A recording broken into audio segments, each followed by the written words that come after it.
বিভ্রান্ত করছে। এজন্য এই কাদিয়ানীদেরকে যেন রাষ্ট্রীয়ভাবে অমুসলিম ঘোষণা করা হয়। সরকারি আইন অনুযায়ী যদি তারা কাফের ঘোষিত হয়ে যায়, তাহলে তারা আর কাউকে বিভ্রান্ত করতে পারবে না। তারা আমাদের মুসলমানদের মধ্য থেকে ঈমানের দৌলতকে ছিনিয়ে নিতে পারবে না। আর আগামী আপনার 2-1 দিন পরে ঐতিহাসিক সোহরাওয়ার্দী উদ্যানে আগামী 15 নভেম্বর রোজ শনিবার, বলেন 15 নভেম্বর রোজ শনিবার ঐতিহাসিক সোহরাওয়ার্দী উদ্যানে একটি বিশাল আন্তর্জাতিক মহাসম্মেলনের আয়োজন করা হয়েছে।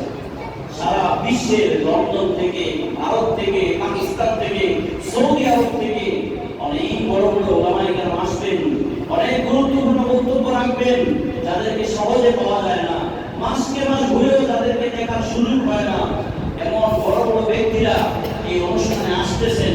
অতএব শনিবার দিন সকাল 9টায় একটু আপনাদের রাসূলের সুপারিশ পাওয়ার আশায়, যে রাসূল আমাদের জন্য এত কিছু করলেন, যে রাসূলের কারণে আজকে আমরা এই পৃথিবীতে চমৎকারভাবে সুন্দরভাবে বসবাস করতে পারতেছি, সেই রাসূলের সুপারিশ পাওয়ার আশায় একটু সোহরাওয়ার্দী উদ্যানে উপস্থিত হওয়া যাবে না ইনশাআল্লাহ?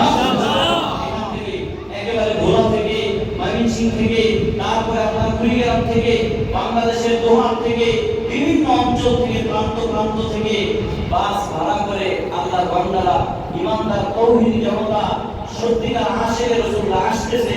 আপনাদের একটু যাওয়ার দরকার আছে না নাই? আল্লাহ আমাদের সবাইকে তৌফিক দেন। যদি পারেন একা একই, যদি পারেন ইনফিরাদি কিংবা ইজতিমাই, যে কোনো ভাবে যদি বাস ভাড়া করে হয় অথবা যে কোনো ভাবে ইনশাআল্লাহ সবাই উপস্থিত থাকবেন। আমার পক্ষ থেকে হৃদয় নির্যাতন দাওয়াত, এই দাওয়াত শুধুমাত্র আপনাদের জন্য নয়, সারা যাত্রাবাড়ী অঞ্চলের সবার জন্য। আপনারা যারা দাওয়াত পায় নাই তাদেরকে দাওয়াত দিয়ে অনুষ্ঠানে নিয়ে যাওয়ার চেষ্টা করেন, করবেন ইনশাআল্লাহ। আল্লাহ তাআলা আমাদেরকে কবুল করেন, আমাদেরকে সত্যিকার আশিক রাসূল হিসেবে আল্লাহ তাআলা কবুল করেন। সবাই বলে আমিন। আমাদের ঘোষণা থাকবে একটা, যে কাদিয়ানীরা কাফের, কাফের, সংসদে আইন চাই, নবীর পরে নবী নাই। বলেন কাদিয়ানীরা কাফের, কাদিয়ানীরা কাফের, কাফের, কাফের, কাফের, কাফের, সংসদে আইন চাই, সংসদে আইন চাই, নবীর